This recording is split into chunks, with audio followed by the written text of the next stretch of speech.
이스라엘군이 가자 지구에서 팔레스타인 무장단체 하마스가 사용하던 중국제 무기를 대량으로 찾아내 노획하면서 중국 당국이 난감한 처지에 빠졌습니다. 그리 안에도 이 이스라엘과 하마스 전쟁에서 일방적으로 팔레스타인 편에 서 있는 중국에게는 이 중립성을 의심받을 수 있는 새로운 타격이 될 수도 있다는 점에서 이스라엘의 대응이 주목됩니다. 중요한 것은 이 문제로 중국에 대해서 피해 보상도 요구할 수 있다는 점인데, 이를 Y타임스가 추적해 봤습니다. 지금 시작합니다.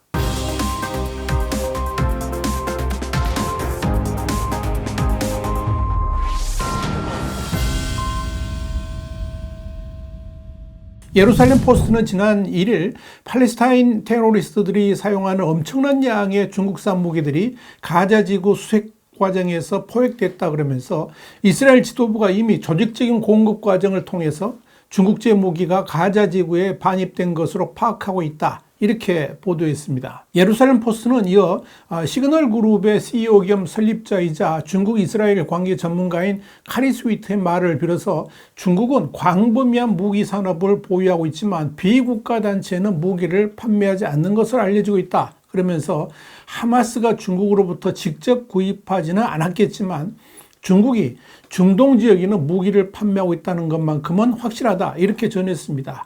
카리스 위트는 그러면서 가자 지구의 무기 유입을 책임지는 이들이 일부 영내 국가나 독립적인 중국 무기업자로부터 이 불법적으로 하마스 등 가자 기반 무장단체에 판매하고 있는 것으로 보인다, 이렇게 지적했습니다. 그는 이어 서방의 제재에도 중국과 중동국 간의 무역관계는 공공연한 사실이라 그러면서 중국제 무기가 전국적으로 잘못된 세력의 수중에 들어가는 건 불가능한 일이 아니다, 이렇게 강조했습니다. 카리스 위트는 그러면서 이스라엘은 중국 당국과 공식적으로 이런 중국제 무기의 하마스 유출 문제를 체크해야 된다라고 촉구했습니다. 눈여겨볼 점은 중국이 전쟁 초기에는 어느 정도 중립적 입장에 섰다가 나중에는 완전히 팔레스타인 편에 서서 이스라엘을 비판하는 입장을 견지해왔다는 점입니다. 하마스의 이스라엘 기습 공격 당시에도 미국을 포함한 서방은 즉각 하마스의 공격을 공개적으로 비판했지만 중국은 그러질 않았습니다. 아예 하마스를 테러 조직으로 지칭하거나 비판하는 것을 거부를 했습니다. 또한 왕이 외교부장은 전쟁 개시 수일 후에 이스라엘의 가자지구 공격이 자위권을 넘었다 그러면서 이스라엘을 겨누기까지 했습니다. 이후 중국은 수시로 외교부 대변인과 자유주의 중동 특사를 통해서 팔레스타인의 정당한 권리 보호 그리고 팔레스타인 독립국가 건설을 외쳤습니다. 중재국이라기보다는 아랍 국가 편이라는 것을 분명히 한 겁니다. 지난해 12월 11일에도 중국의 왕이 외교부장은 호세인 아미르 압둘라히안 이란 외무장관과 전화통화에서 중국의 입장은 아랍 국가들과 일치하며 이슬람 국가들과 국제사회에서 높은 공감을 얻고 있다 그러면서 이 팔레스타인의 미래 운명과 관련된 모든 일은 팔레스타인 인민의 의사가 충분히 반영되고 팔레스타인 인민의 건국권과 자결권이 충분히 존중돼야 하며 팔레스타인 소유, 팔레스타인 주도, 팔레스타인 통치를 구현해야 된다, 이렇게 주장한 바 있습니다.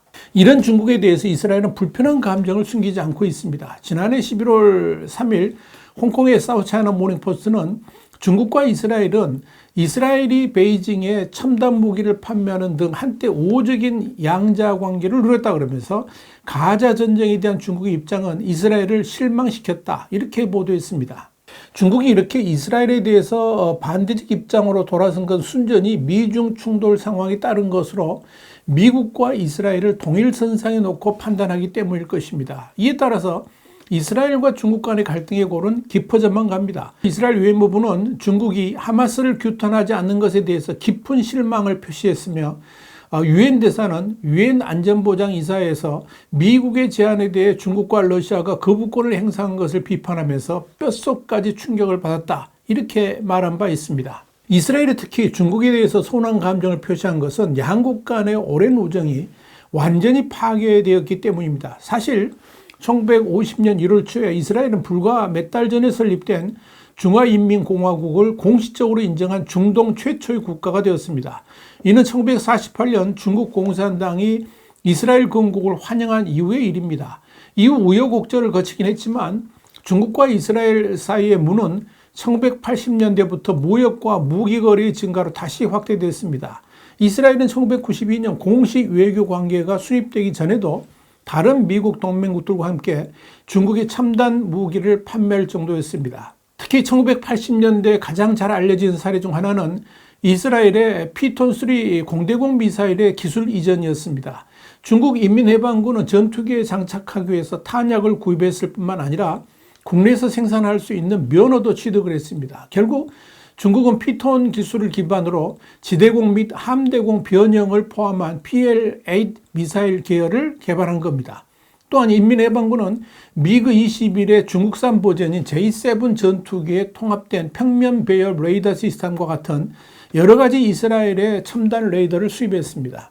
다중 모두 사격 통제 레이더는 비행기 상황 인식과 공대공 미사일로 공중 표적과 교전하는 능력을 크게 향상시켰습니다. 심지어 이스라엘은 중국의 4세대 전투기 청도 J10 개발에 도움이 되도록 일부 기술 및 설계 개념을 중국과 공유하기도 했습니다. 물론 이런 기술 협력이 1989년 천안문 사태로 인해 중단되긴 했지만 그 후로도 중국과 이스라엘 간의 외교는 끈끈하게 이어져 왔었습니다. 그러나 중국이 이번 가자 전쟁에서 확실하게 팔레스타인 편을 들게 된 것은 결국 중동 편에 서는 것이 중국의 국익에 유리하다고 판단해서였을 겁니다. 문제는 아무리 그렇다 하더라도 중국제 무기가 대량으로 이스라엘을 공격하는 데 쓰여졌다는 점에 대해서 이스라엘로서는 격앙되지 않을 수가 없을 겁니다. 이런 가운데 팔레스타인 무장정파 하마스가 이스라엘을 공격하는 과정에서 피해를 입은 피해자와 유족 약 10여 명이 북한을 상대로 손해배상 소송을 제기할 예정인 것으로 이를 전해졌습니다.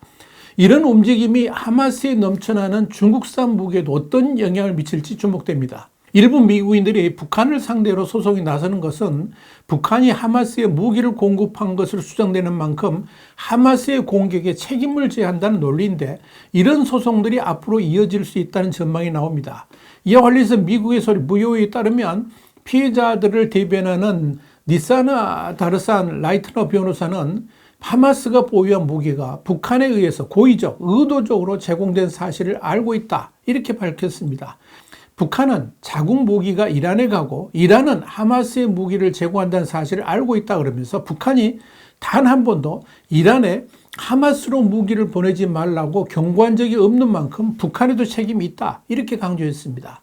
중요한 것은 하마스의 공격에 의해서 주거지가 파괴되고 부상을 입은 피해자들도 소송에 참여하는 데다가 하마스에 억류 중인 인질 가족들도 향후 소송에 참가할 예정이라서 규모는 크게 늘어날 수 있다는 점입니다. 배상 요구액은 알려지지 않았습니다. 하지만 VOA는 과거 사례를 고려할 때 1인당 수천만 달러에서 최대 수억 달러가 책정될 것으로 보인다 이렇게 예상했습니다.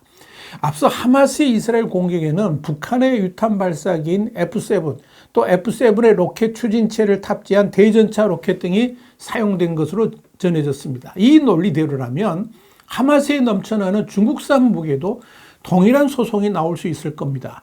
미국인 피해자들도 있기 때문에 그런 거죠. 특히 중국은 북한과는 다르게 소송을 제기했을 경우 보상금 청구도 비교적 용이하다는 점에서 얼마든지 소송이 진행될 수 있을 것으로 보입니다. 이런 손해배상 말고도 중국은 테러 단체에 고의적이든 그렇지 않든 무기를 보냈다는 것 자체가 국제적 이미지에 심각한 악영향을 미칠 수 있을 것으로 보입니다. 이런 점에서 하마스에서 중국산 무기가 대거 발견되었다는 점은 앞으로 상당한 파장을 불러올 수 있을 것으로 예상이 됩니다. 와이탄 정세 분석이었습니다. 감사합니다.